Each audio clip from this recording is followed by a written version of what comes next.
2015-16లోనో రాజమండ్రిలో కృష్ణా పుష్కరాల్లో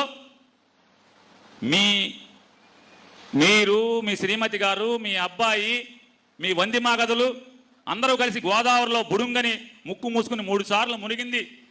సినిమా తీయటానికి బోయేపాటిని తెచ్చుకుని సినిమా తీయటం వల్ల ఒక్కసారిగా మీరు గేట్లు వదలటం వల్ల 30 మంది ప్రాణాలు కోల్పోతే వాళ్ళ కుటుంబాలు రోడ్డున పడితే రేపు మళ్ళీ జగన్ గారు వచ్చిన తర్వాత ఆ 30 మంది కుటుంబాల్లో ఇంట్లో వాళ్ళ కూతుళ్ళో కొడుకులో తమ్ముళ్ళో చెల్లిలో భార్యలో వచ్చి జగన్ గారికి కేసిస్తే రేపు చంద్రబాబు నువ్వు 302 కింద 30 మందిని చంపావని ముద్దాయి అవుతావా అని అడుగుతున్నాను. చంద్రబాబు వెనకాల ములుగుతుంటే సబ్బందించిన లోకేష్ ముద్దాయి అవుతాడా అవడా? నిమ్మకాయల చినరాజప్ప వెనక కూర్చుని ఆయన కూడా ములగటాకి ప్రాక్టీస్ సిద్ధం. చంద్రబాబు ఎట్టా ములుగుతున్నాడో తర్వాత నేను ఎట్టా ములగాలని చూస్తున్నా. నిమ్మకాయల చినరాజప్ప కూడా ముద్దాయి అవుతాడా అవడా? అవుతాడా అవడా?